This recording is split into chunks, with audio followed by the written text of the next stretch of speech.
Assalamualaikum warahmatullahi wabarakatuh. Perkenalkan, nama saya Vera Aulia Febriani dengan NPM 1748201111045, yang mana hari ini saya akan mendeskripsikan tanaman rambutan beserta morfologinya. Rambutan yang nama latinnya adalah Nephelium lapaceum. Rambutan ini sendiri juga merupakan tanaman tropis yang berasal dari kepulauan di Asia Tenggara. Dan kata rambutan ini berasal dari bentuk buahnya yang memiliki kulit menyerupai rambut. Serta untuk memperbanyak tanaman rambutan sendiri umumnya dilaksanakan secara vegetatif, meskipun dengan cara generatif itu bisa dilakukan yaitu dengan menggunakan bijinya. Perbanyakan vegetatif pada buah rambutan dilakukan dengan cara mencangkok, sedangkan perbanyakan vegetatif generatif dilakukan dengan okulasi.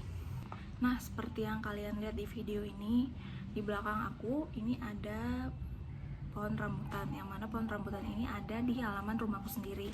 Kita lanjut ke taksonomi dan morfologi dari tanaman rambutan itu sendiri. Ini adalah warna rambutan yang masih muda, nih, warnanya hijau kayak gini.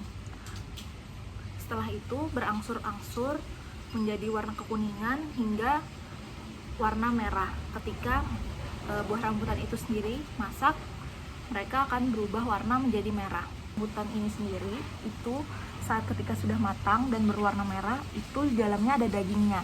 Dagingnya berwarna putih dan itu bisa kita makan. Di dalam daging itu ada yang namanya bijinya. Dinding buah rambutan itu sendiri tebal. Kemudian bijinya berbentuk elips terbungkus daging buah yang berwarna putih transparan yang dapat dimakan serta banyak mengandung air. Rasanya itu bervariasi, mulai dari masam hingga manis. Dan kalian bisa lihat di belakang aku, dimana pohon rambutan ini nggak ada buahnya sama sekali. Kenapa nggak ada buahnya sama sekali? Karena ini adalah bulan Agustus, yang mana untuk pertumbuhan musimnya buahnya itu masak sekitar biasanya di bulan Desember hingga Maret. Selanjutnya itu ada klasifikasi ilmiah dari rambutan itu sendiri, taksonomi serta klasifikasinya. Buah rambutan itu sendiri taksonominya itu kingdom, klasifikasinya plantae atau tumbuhan, subkingdomnya Tracheobionta atau tumbuhan berpembuluh, superdivisinya Supermatophyta dan menghasilkan biji, divisinya Magnoliophyta, tumbuhan berbunga, kelasnya Magnoliopsida berkeping dua atau dikotil, subkelasnya Rosidae, ordonya Sapindales, familinya Sapindaceae, genusnya Nephelium, dan spesiesnya adalah Nephelium lapaceum L. Rambutan merupakan tanaman tahunan atau perennial, yang secara alami pohon rambutan dapat mencapai ketinggian 20 meter atau lebih. Namun bila dibudidayakan pada umumnya hanya dapat mencapai ketinggian 5 hingga 9 meter. Habitus tanaman berbentuk payung dan tajuk pohon antara 5 hingga 10 meter dan memiliki sistem perakaran yang cukup dalam. Nah, untuk batangnya dari rambutan itu sendiri, ini aku ada contoh batangnya. Ini pohonnya kan ada di belakang. Ini adalah batang dari rambutan. Seperti yang bisa dilihat, batang rambutan ini berkayu keras. Kayunya keras, setelah itu berbentuk giling seperti ini, tumbuh tegak dan kokoh. Setelah itu berwarna kecoklatan, ini berwarna kecoklatan ya, sampai putih kecoklatan. Percabangannya tumbuh secara horizontal, namun kadang-kadang sedikit miring ke arah atas nih. Horizontal dan miring ke arah atas biasanya. Nah, untuk daun rambutan ini sendiri itu berbentuk bulat panjang, bisa dilihat, dengan ujungnya tumpul atau meruncing. Nih ujungnya nih. Tumpul atau meruncing itu, dan biasa pada umumnya berwarna hijau tua sampai hijau muda tergantung varietasnya.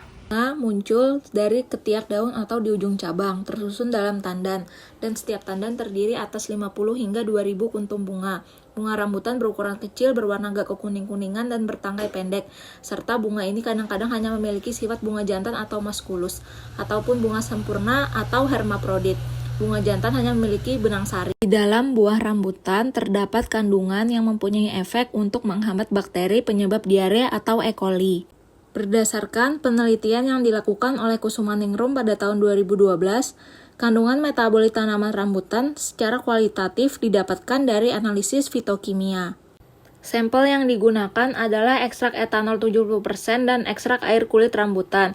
Hasil pengujian fitokimia menunjukkan ekstrak etanol 70% dan ekstrak air mengandung senyawa tanin, alkaloid, saponin, flavonoid, dan triterpenoid, tetapi tidak mengandung senyawa steroid. Dan ekstrak kulit rambutan mempunyai kandungan terbanyak yaitu senyawa tanin dan saponin. Berikut kandungan dari buah rambutan dan mekanisme kerjanya sebagai antibakteri. Yang pertama ada tanin. Mekanisme penghambat tanin terhadap bakteri adalah dengan merusak membran sel, inaktivasi enzim-enzim esensial, dan destruksi fungsi material genetik.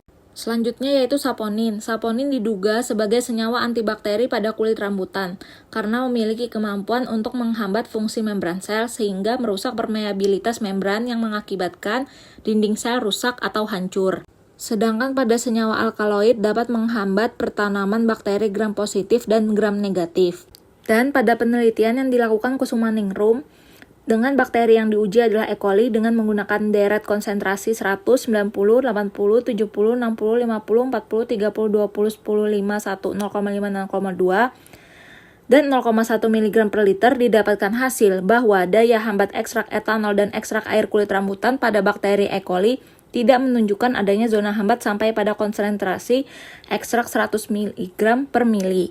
Dan berdasarkan senyawa yang terkandung di dalam kulit rambutan, mekanisme penghambat bakteri oleh kulit rambutan yaitu merusak dinding dan membran plasma sel bakteri. Dan kesimpulannya, kandungan pada buah rambutan mempunyai aktivitas antibakteri terhadap E. coli, meskipun memiliki daya hambat yang lemah dan aktivitas antibakterinya berspektrum sempit.